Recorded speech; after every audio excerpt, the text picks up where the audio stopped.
अस्सलाम वालेकुम स्टूडेंट्स, उम्मीद करती हूँ आप लोग बिल्कुल ठीक ठाक होंगे। आईसीएस पार्ट 1 वालों के साथ मेरा लेक्चर है और हम पढ़ रहे हैं चैप्टर नंबर 8 प्रोबेबिलिटी डिस्ट्रीब्यूशन। और हम अपने प्रीवियस लेक्चर में क्वेश्चंस कर चुके हैं और हम करें क्वेश्चन नंबर 8.9 जो ऑप्शन नंबर 2 है।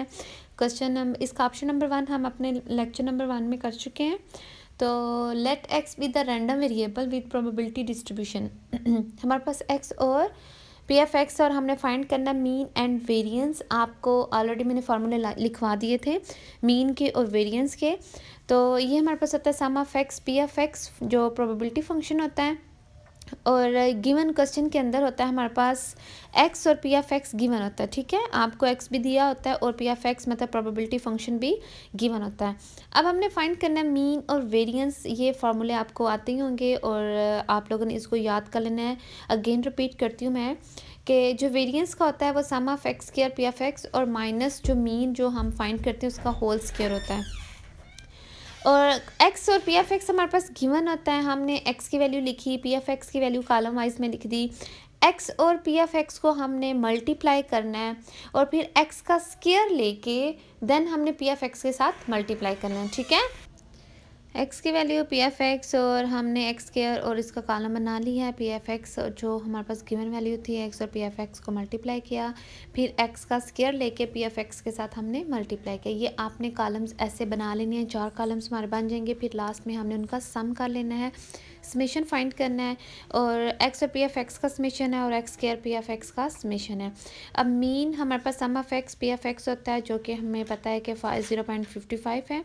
और जो वेरिएंस है वो E of x square minus expected x का होल स्क्वायर जो कि इक्वल होता है sum of x square p F x के और sum of x p F x के होल स्क्वायर के। ठीक है, तो हमने वो फाइंड कर लिया। वैल्यूज़ हमने ऑलरेडी सम कर चुके हैं। 1.65 हमारी वैल्यू है और 0.55 का स्क्वायर है वो हमने फाइंड कर लिया है। और इन दोनों को हमने क्या करना है, लास्ट में 0.55 का स्क्वायर लेके हमने क्या करना है, उसको माइनस कर लेना है। इस तरह हमारे पास वेरिएंस आ गया 1.35। ठीक है, आपने बेटा माइंड में रखना है कि हमने मीन और वेरिएंस कैसे फाइंड करना है जो कि हमारे पास प्रोबेबिलिटी के फंक्शन होते हैं।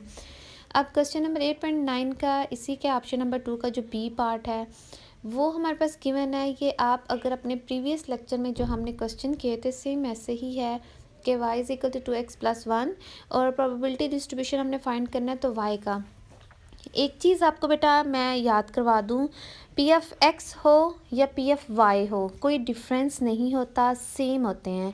पी एफ वाई और पी एफ एक्स देखिए वेरिएबल का डिफरेंस होता है लेकिन दोनों ही प्रोबेबिलिटी फंक्शन होते हैं।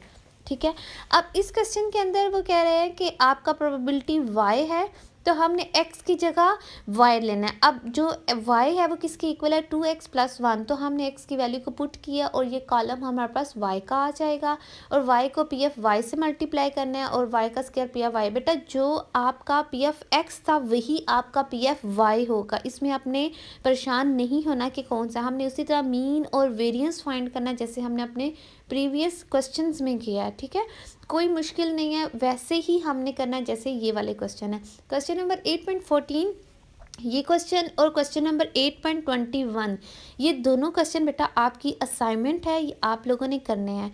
अब हमारे पास मीन और वेरिएंस फाइंड करना है। हमने 8.14 का मैंने यहाँ पे फार्मूले लिख दिए हैं ताकि आप लोगों को इजी रहे। और इसी तरह 8.21 है उसका क्वेश्चन है, वो उसमें भी हमने मीन और वेरिएंस फाइंड करना है। मैंने आपको यहाँ पे दोनों के फार्मूले लिख दिए ताकि आपको ईजी हो और ये आपकी असाइनमेंट है। ये आप लोगों ने बच्चे मुझे क्वेश्चन चेक करवाने हैं लिख के, ठीक है, ताकि आप लोगों को समझ आई है या नहीं। तो नेक्स्ट हम क्वेश्चन करते हैं 8.20। अब ये क्वेश्चन तो सेम वैसा ही है लेकिन इसके अंदर हमने दो चीज़ें नहीं फाइंड करनी है, स्टैंडर्ड डेविएशन और कोएफिशिएंट ऑफ वेरिएशन। हमने जैसे पहले क्वेश्चन किए हैं एक्स और पी एफ एक्स क्वेश्चन के अंदर गिवन होता है, हमने एक्स को पी एफ एक्स के साथ मल्टीप्लाई कर देना है, फिर एक्स का स्क्वायर लेके पी एफ एक्स के साथ मल्टीप्लाई करके लास्ट में हमने सम कर लेना है। अब आपको सम नज़र आ रहे हैं 70 और 210। ठीक है, अब हमने मीन फाइंड कर लिया।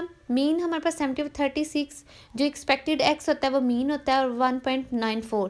इसी तरह वेरिएंस हमने फाइंड कर लिया जैसे हम पहले क्वेश्चंस में किया है कि expected x square minus expected x का होल स्क्वायर।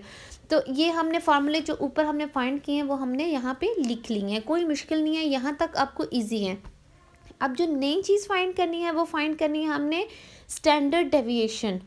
स्टैंडर्ड डेविएशन बेटा आपको पता है कि positive square root of variance होता है। वेरिएंस का जो आंसर है उसका हमने स्क्वायर ले लेना है और स्क्वायर लेने के बाद 1.43 आपका स्टैंडर्ड डेविएशन है। और कोएफिशिएंट ऑफ वेरिएशन क्या होती है कि स्टैंडर्ड डेविएशन को डिवाइड करते हैं मीन के साथ और मल्टीप्लाई करते हैं 100 के साथ। तो यहाँ पे 73.71 ये आपका कोएफिशिएंट ऑफ वेरिएशन है। अब बच्चे क्वेश्चन में मीन और वेरिएंस आप फाइंड कर चुके हैं। दो चीज़ें नहीं फाइंड करनी थी, वो है स्टैंडर्ड डेविएशन और कोएफिशिएंट ऑफ वेरिएशन जो हमने फाइंड किया है। तो ये इन्हीं फार्मूला से ही नेक्स्ट हमने फार्मूला याद करने, कोई मुश्किल नहीं है, ईजी से, और आपने असाइनमेंट मुझे चेक करवानी है।